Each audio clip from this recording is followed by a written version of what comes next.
the things that she talked about is violence, a lot about violence and nonviolence, and how you try and be a little less violent every day, because it's a violent world, and if you're going to change that violence, you have to start in your own soul. So I want to start by reading this poem, and then I'm going to talk to it a little bit more. And I'm looking for my glasses.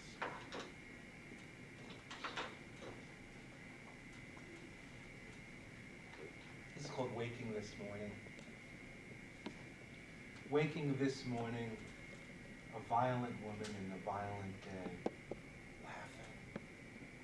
Past the line of memory, along the long body of your life, in which moved childhood, youth, your lifetime of touch, eyes, lips, chest, belly, sex, legs to the waves of the sheet. I look past the little plant on the city windowsill to the tall tower's book-shape crushed together in greed, as you not see. The river flashing, flowing, corroded, the intricate harbor and the sea, the wars, the moon, the planets, all who people space in the sun, visible, invisible, African violence in the light, breathing in a breathing universe. I want strong peace and delight, the wild good. I want to make my touch poems, to find my morning, to find you entire, alive, moving among the anti-touch people. I say across the waves of air to you, today, once more, I will try to be nonviolent. One more day, this morning, waking the world away in the violent day. It really is about nonviolence. It's about not being afraid of the mystery, not being afraid of somebody who appears to look different than you, to act a little bit different than you, to speak with an accent, to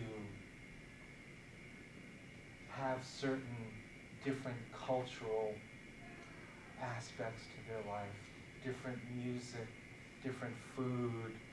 This diversity, these differences that in times past people have started wars over, these differences, this diversity is really what we want to use in this shrinking universe to make us stronger, to protect us, to get to know the other, to welcome that difference as a way of making a stronger, more peaceful world. And in that regard, I want to read you one more.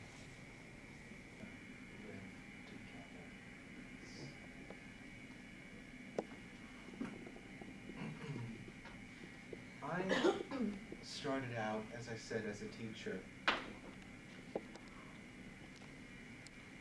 I was a teacher in the South Bronx. Has anybody ever been to the South Bronx? Been through the South Bronx? The South Bronx is probably one of the poorest communities in the world. It's changed a little bit. But the mayor of New York had a brilliant idea. The way he was going to deal with the extreme poverty in the South Bronx was to make little poster stickers, window size, our young people as the #1 endangered resource.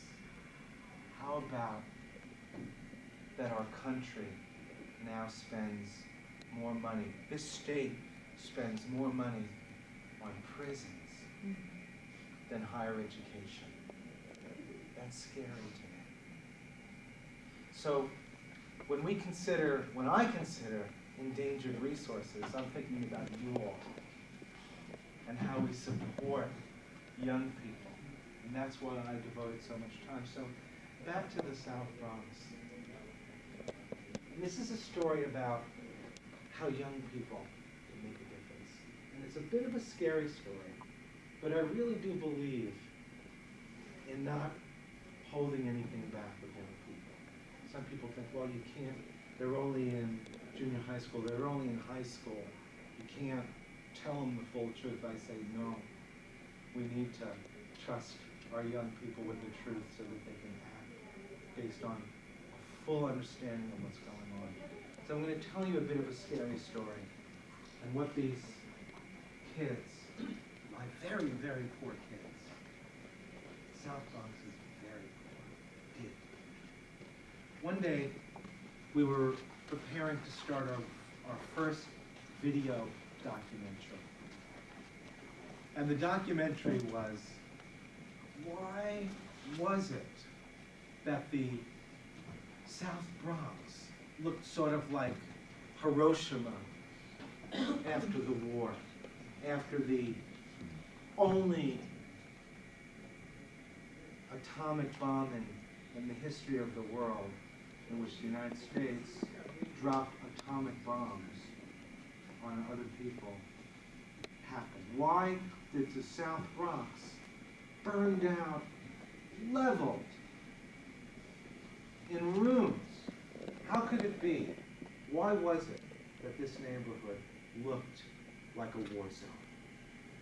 And we were supposed to start that day. And we had done some preliminary research, and it was sort of hysterical to see the kids walking around the school. They went and we did some initial interviews with the lunch lady, and they were downstairs, and there was like a little room that they had, like, it said shelter and stored food. This was sort of going to be, if they dropped the atomic bomb in the South Bronx, you were going to go. And there was sort of standing there with the lunch lady, and they said, you know, there's about too much hole under there. We can be safe in here, or is the nuclear stuff going to be coming under the door and telling us, is the food in there still good? When's the, you know, some good questions. So we came in, and we had also had a visit from a survivor of the atomic bomb, who, when the bomb fell, he was 16 years old, and he was in a school of about 700 kids. And he came to our class and talked about, he was the only survivor of 700 kids of the atomic bomb. And he said that he thought he had survived because he needed to, his mission was to tell the rest of the world how terrible it is. But we never got to our documentary, because that morning,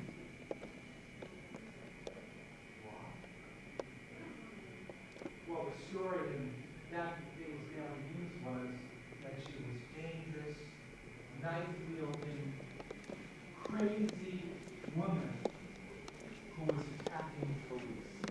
So they had to shoot her not once, but twice at close range with a shotgun. First they blew off her hand, and then they shot her. My students heard the blasts through the snow, and they came in and they were upset, and they were troubled. One of them knew Eleanor Bumpus because Eleanor Bumpus was his babysitter for many years. So instead of doing our documentary on why the South Bronx looks like Hiroshima after the war, we went to the housing project. We wanted to find out what was really happening there in the South Bronx. We went with tape recorders. We went with video cameras. We went with still cameras.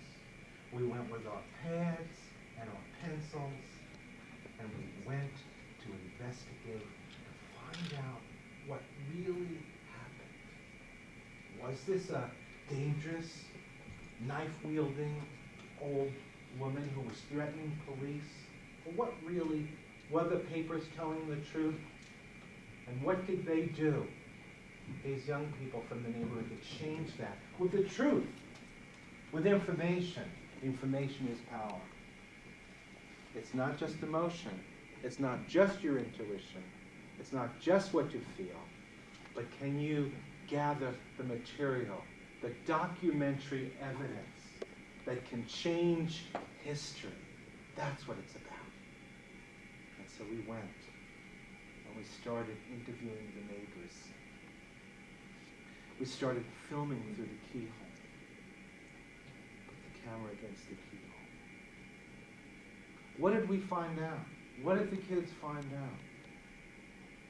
Well, they found out that Eleanor Bumpus wasn't, and some of them knew it already, but they documented by interviewing the neighbors that Eleanor Bumpus wasn't a dangerous old woman. In fact, she was severely arthritic by the time the police got there that day.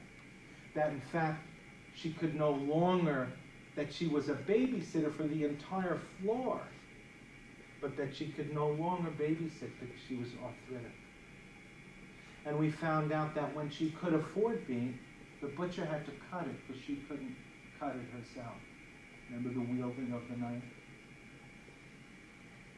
We found out, actually, that the reason that the SWAT team, 15 cops with mace, shields, automatic weapons, a 15-foot restraining bar, heavily armed, were there because the landlord called because Eleanor Bumpus was 3 months late on her rent. So the police were called. And what did my students find out? That actually she wasn't 3 months late on the rent because the city had screwed up. And the city did not cut the check. She was elderly. She was on social service.